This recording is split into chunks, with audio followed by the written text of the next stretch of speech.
Hey everybody, Dan here with Pain Free You. It's nice to be outside.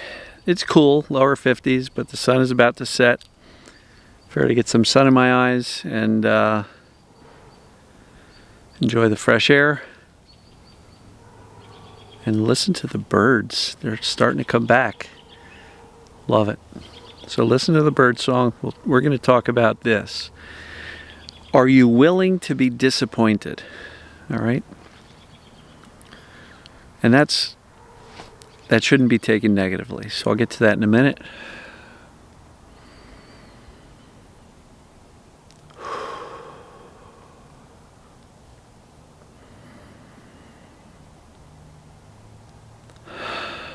Fill your lungs. Most importantly, relax your body. Go loose. Limp. And do it as much as you're capable of. And for the people who struggle with catching their breath, shortness of breath, it's even that much more important that you learn to relax your body. Your face, your neck, your chest, your abdomen, all the way down your legs, your arms. All right. So, the topic is, are you willing to be disappointed? And where this question comes from is, I often hear people say, you know, Dan, I've tried everything in the medical world. Nothing I tried works. I hear about this TMS thing, but man, if this doesn't work, then I'm really in trouble, right?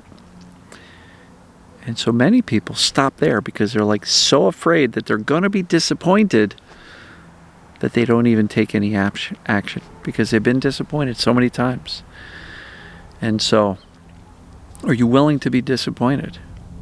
Are you willing to take the roller coaster ride of the ups and the downs of the journey called recovery from TMS and perceived danger pain? Are you willing to experience the highs and the lows, the feeling good one day and then bam, the next day you feel awful? That's the journey. I don't mean to scare anybody, but if you're not willing to be disappointed, let me just counter with this. You're already disappointed. You're already disappointed because you already have symptoms. You already have pain. You're already struggling. You know, all the medical procedures and things that you've done have disappointed you. So you're already disappointed. So if you're hesitant to try this or commit to this because you're afraid of getting disappointed, you're already disappointed. And for those people who say, well, Dan, I know you talk about expecting the best. Try to view that this is going to go well. But what if it doesn't? Okay. Are you willing to be disappointed by expecting the best and it not happening this time yet? Are you willing to be disappointed? My encouragement for you is try to be. Make a commitment that you're going to continue to get up and try and allow yourself to take that chance of expecting the best, maybe not having it go that way. Maybe you're a little disappointed, but guess what? If you never tried, you're disappointed anyway.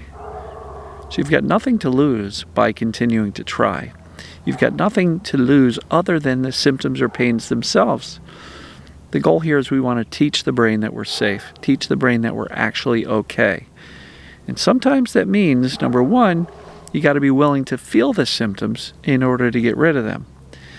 Because we can't teach the brain anything new when we're feeling okay.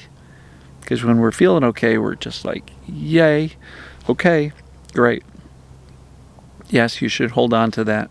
And yes, there is something to learn from that. Learn what's possible.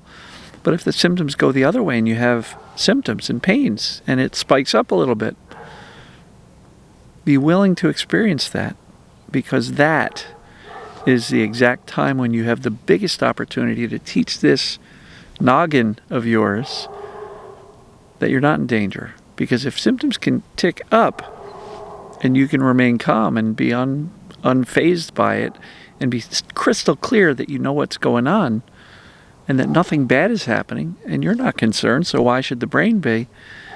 That's a wonderful opportunity. So, are you willing to be disappointed? Are you willing to take the chance that This is going to be a rocky, bumpy road.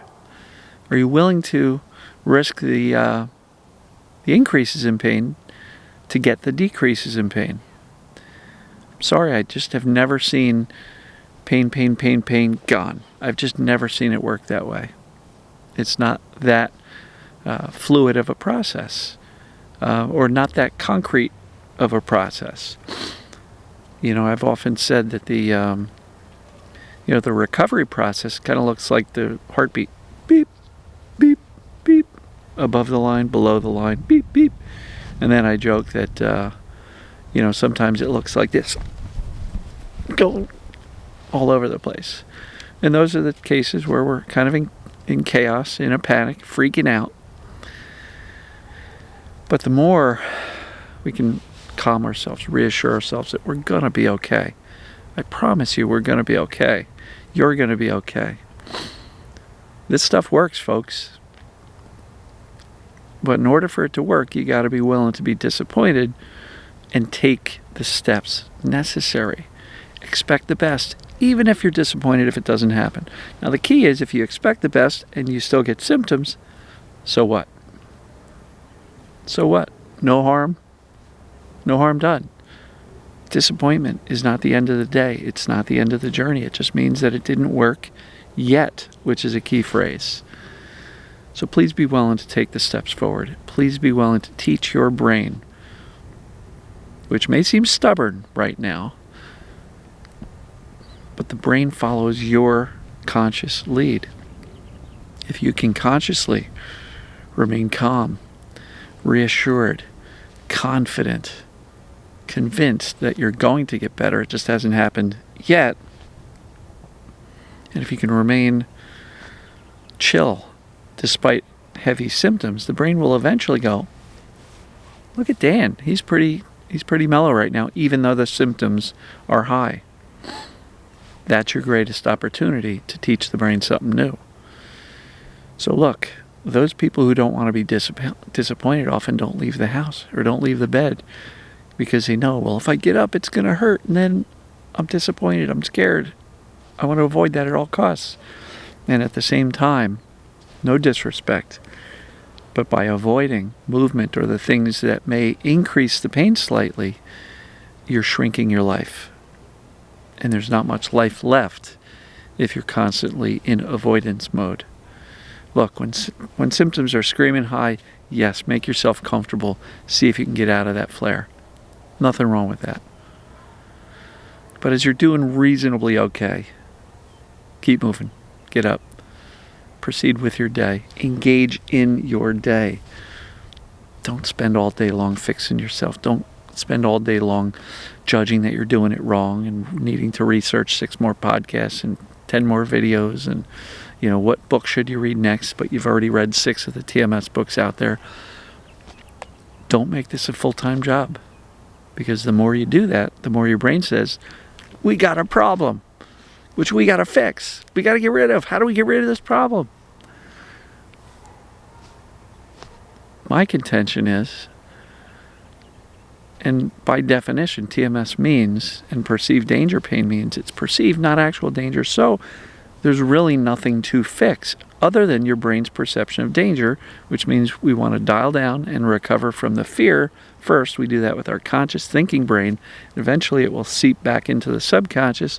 When the subconscious gets that message, it can turn off the pains. So I hope that makes sense, folks. I'm going to wrap this one up here.